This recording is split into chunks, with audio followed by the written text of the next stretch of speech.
আসসালামু আলাইকুম। আশা করি আপনারা সবাই অনেক ভালো আছেন। ইএফটি সংক্রান্ত আপডেট ভিডিওতে আপনাদের সবাইকেই স্বাগতম। প্রতিষ্ঠান প্রধান, সহকারী শিক্ষকবৃন্দ এবং অন্যান্য কর্মচারীগণ, আপনারা বিভিন্ন ধরনের প্রশ্ন আমাদের পেজে করেছেন। আশা করি এই ভিডিও থেকে আপনাদের বিভিন্ন ধরনের যে প্রশ্নগুলো করেছেন, ইনশাল্লাহ আপনাদের সেই প্রশ্নগুলোর উত্তর আপনারা পেয়ে যাবেন। তো ইএফটি সংক্রান্ত যে আপডেট সেটি হচ্ছে এমপিও ইএফটি মডিউলে বিভিন্ন তথ্যাদি সংশোধনের সুযোগ প্রদানের কাজটি শেষ পর্যায়ে। শীঘ্রই আপনাদের নোটিশ বা প্রজ্ঞাপন জারি করা হবে, যেখানে আপনারা বিস্তারিত দেখতে পারবেন। তারপরে কিন্তু আপনারা ইএফটি মডিউলে সংশোধনের কাজটি করতে পারবেন। ইতোমধ্যে কর্তৃপক্ষ কিন্তু আমাদের একটা চিঠি দিয়েছেন, আপনারা সেটা অবগত আছেন। এর পরবর্তীতে একই নোটিশে যে সকল শিক্ষকবৃন্দ এবং কর্মচারীগণ এমপিওভুক্ত, নতুন এমপিওভুক্ত জনবলকেও যাদের এখনও ইএফটিতে কোনো তথ্য পাঠানো হয়নি, সে সকল শিক্ষক কর্মচারীর নতুন এমপিওতেও এদের জনবল কাঠামোর এমপিও ইএফটি মডিউলের মাধ্যমে ইএফটি সংক্রান্ত তথ্যাদি পূরণ করে পাঠাতে বলা হবে। এর পরবর্তীতে আমরা দেখতে পাচ্ছি যে যারা এ পর্যন্ত বিভিন্ন লটে ডিসেম্বর 2024 এর বেতন ভাতাদি পেয়েছেন, তারা প্রায় সকলেই খুব শীঘ্রই, অর্থাৎ এ সপ্তাহ বা আগামী সপ্তাহের প্রথমে জানুয়ারি 2025 বেতন ভাতাদি ইএফটিতে পেয়ে যাবার সম্ভাবনা খুব বেশি রয়েছে। এর পরবর্তীতে আমরা দেখতে পাচ্ছি আমরা জানুয়ারি 2025 মাসের বেতন ভাতাদির জন্য অনলাইনে বিল সাবমিশন লাগবে না। তো সম্মানিত প্রতিষ্ঠান প্রধান এবং সহকারী শিক্ষকবৃন্দ এবং কর্মচারীগণ, আমাদের কিন্তু জানুয়ারি মাসের যেই বেতন হবে, সেক্ষেত্রে আপনাদের কোনো বিল সাবমিশন বা সাবমিট করতে হবে না। তবে দ্রুতই অনলাইনে বিল সাবমিশনের বিষয়টি চলে আসবে।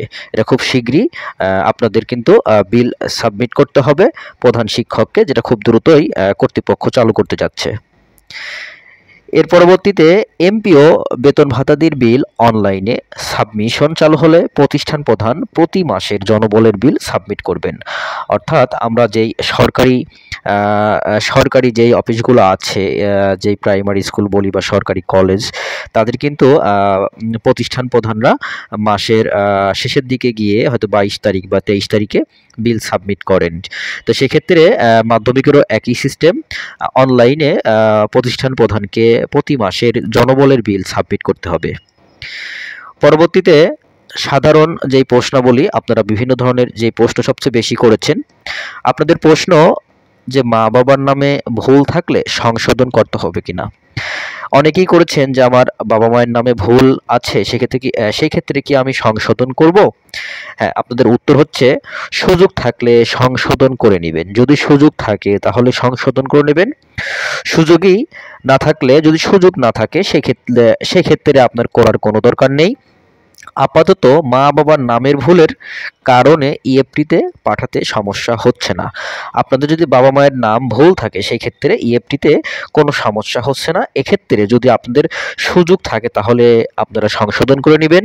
যদি সুযোগ না থাকে, করার দরকার নেই, কারণ যেহেতু ইএফটিতে কোনো সমস্যা হচ্ছে না, এটার জন্য আপনাদের কোনো দুশ্চিন্তা বা চিন্তার কোনো কারণ নেই, টেনশন করার দরকার নেই। ইনশাল্লাহ আপনাদের অনেকেই এই প্রশ্নটা করেছেন, এক্ষেত্রে আপনারা চিন্তা করার দরকার নেই। আপনারা ইনশাল্লাহ খুব সহজেই সংশোধন না করলেও আপনাদের কাজটি আপনারা ইএফটিতে বেতন প্রদান করা হবে এবং আপনাদের কোনো সমস্যা হবে না। এর পরবর্তীতে আমাদের যে সাধারণ প্রশ্ন বলির মধ্যে আরেকটা যে প্রশ্নগুলো অনেকেই করেছেন, দ্বিতীয় ধাপে বেতন পেয়েছি, আমার কোনো ভুল নেই, কি সংশোধন করব? দ্বিতীয় ধাপে বেতন পেয়েছি, আমার কোনো ভুল নেই, কি সংশোধন করব? হ্যাঁ, এটা অনেকেই বলেছেন যে আমি, যেহেতু আমরা প্রথম থেকেই জেনে আছি যে আমরা শুনছি যে আপনার প্রথম লটে যারা টাকা পেয়েছেন তারা নির্ভুলভাবে পেয়েছেন, তবে দ্বিতীয় থেকে এ পর্যন্ত পঞ্চম লট পর্যন্ত যারা পেয়েছেন তাদের বা পাবেন, তাদের কিছু না কিছু ভুল রয়েছে। না, এরকমটি নয়। দ্বিতীয় ধাপের বেতন পেয়েছে, আমার কোনো ভুল নেই, কি সংশোধন করব? হ্যাঁ, কোনো ভুল না থাকলে সেক্ষেত্রে সংশোধনের কোনো প্রয়োজন নেই।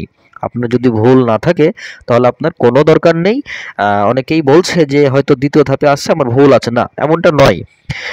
যদি আপনার ভুল না থাকে তাহলে সেক্ষেত্রে আপনার সংশোধন করার কোনো প্রয়োজন নেই।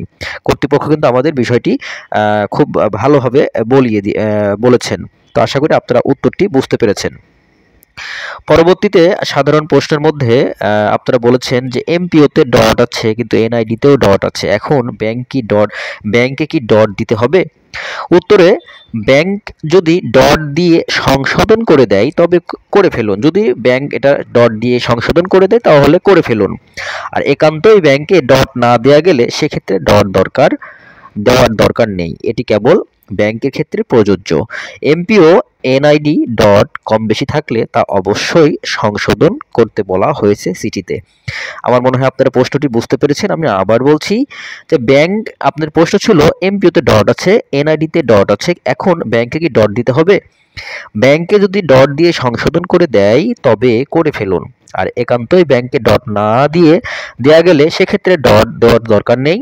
এটি কেবল ব্যাংকের ক্ষেত্রে প্রযোজ্য। এমপিও বা এনআইডিতে ডট কম বেশি থাকলে তা অবশ্যই সংশোধন করতে বলা হয়েছে চিঠিতে। এর পরবর্তীতে আপনাদের যেই প্রশ্নগুলা আমরা পেয়েছি, আমার আশা করি আপনারা সেই প্রশ্নগুলোর উত্তর পেয়েছেন। আমি বেশি ভাগ কমেন্টসেই এগুলা দেখেছি। তো আপনারা বিভিন্ন ধরনের প্রশ্ন করেছেন। আশা করি এই প্রশ্ন থেকে আপনারা আপনাদের উত্তরগুলো পেয়েছেন এবং আপনারা কোনো দুশ্চিন্তার কিছু নেই। ইনশাআল্লাহ খুব দ্রুতই চিঠি প্রজ্ঞাপন হবে, তারপরে আপনাদের কাজটি শুরু হবে। তো সবাইকে অসংখ্য ধন্যবাদ সাথে থাকার জন্য। আল্লাহ হাফেজ।